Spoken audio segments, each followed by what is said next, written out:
ibibigay mo yung the best, ibibigay mo yung makakatugon sa kailangan.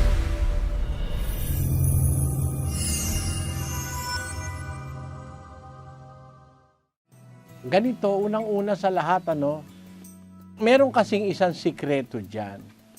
Ang nagpapatatag ng posisyon sa gobyerno, yung kagandahang loob.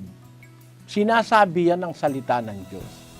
Kagandahang loob, yung katwiran, yun ang nagpapatatag ng posisyon ng isang hari o ng isang gobernador o lang sino mang pinuno ng pamahalaan.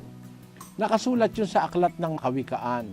Kagandahang loob at katotohanan ay nagpapalagi sa hari at ang kanyang luklukan ay inaalalayan ng kagandahang loob. Ayon, yung kagandahang loob, kapatid, at yung katotohanan ang nagpapalagi sa hari.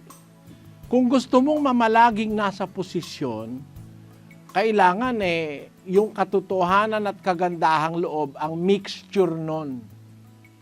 Yung katotohanan at kagandahang loob. Ang kanyang wikang luklukan ay inaalalayan ng kagandahang loob. Yung kagandahang loob, ginagamit yan sa mga nangangailangan Yung kagandahang loob, yung goodwill.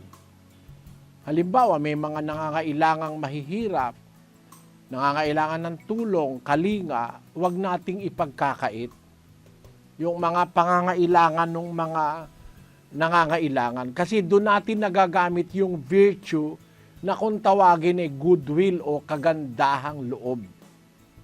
Magandang kalooban. Parang, halimbawa, pag nagmamagandang loob ka sa kapwa, kapitbahay mo, nagluto ka ng tinola, bibigyan mo ng tinola, isang tasang tinola, ang ibibigay mo siguro, kung manok yon, ibibigay mo siguro yung hita, yung binte, o kaya yung magagandang parte. Pagka ang ibibigay mo yung paa at saka yung ulo, hindi kagandahang loob yun. Baka ibalibag pa yun sa'yo. Ibibigay mo yung the best. Ibibigay mo yung makakatugon sa kailangan. Kung ako siguro ang isang lingkod ng bayan, lahat ng maaaring maibigay sa nangangailangan, within my power, gagawin ko.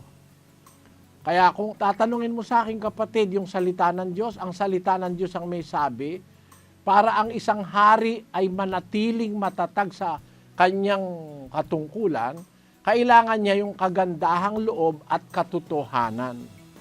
Yun ang sinasabi ng salita ng Diyos. Pero alam mo, pag ang isang namumuno corrupt, ang mga tao parang nagbubuntong hininga lagi. Basahin natin ang 29:2, kapatid na Daniel, ng Kawikaan. Pagka ang matuwid ay dumadami, ang bayan ay nagagalak. Ngunit pagka ang masama ay nagpupuno, ang bayan ay nagbubuntong hininga. Ang bayan ng wika ay nagbubuntong hininga pag ang masama ang namumuno. Para bang lagi na lang merong sama ng loob na hindi mailitaw ang mga taong bayan. Nagbubuntong hininga na lang dahil wala namang magagawa ka. Kaya pagka masama namumuno, ang bayan nagbubuntong hininga, sabi ng kasulatan. Pero pag ang puno matuwid, ang katotohanan ng ginagawa niya at saka meron siyang kagandahang loob.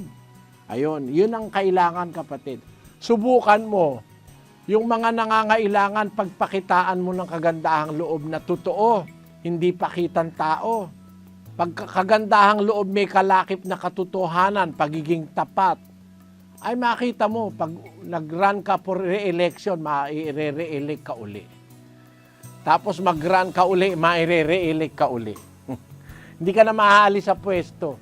Pagka mayroong kang kagandahang loob, mga taong bayan, di ka pababayaan.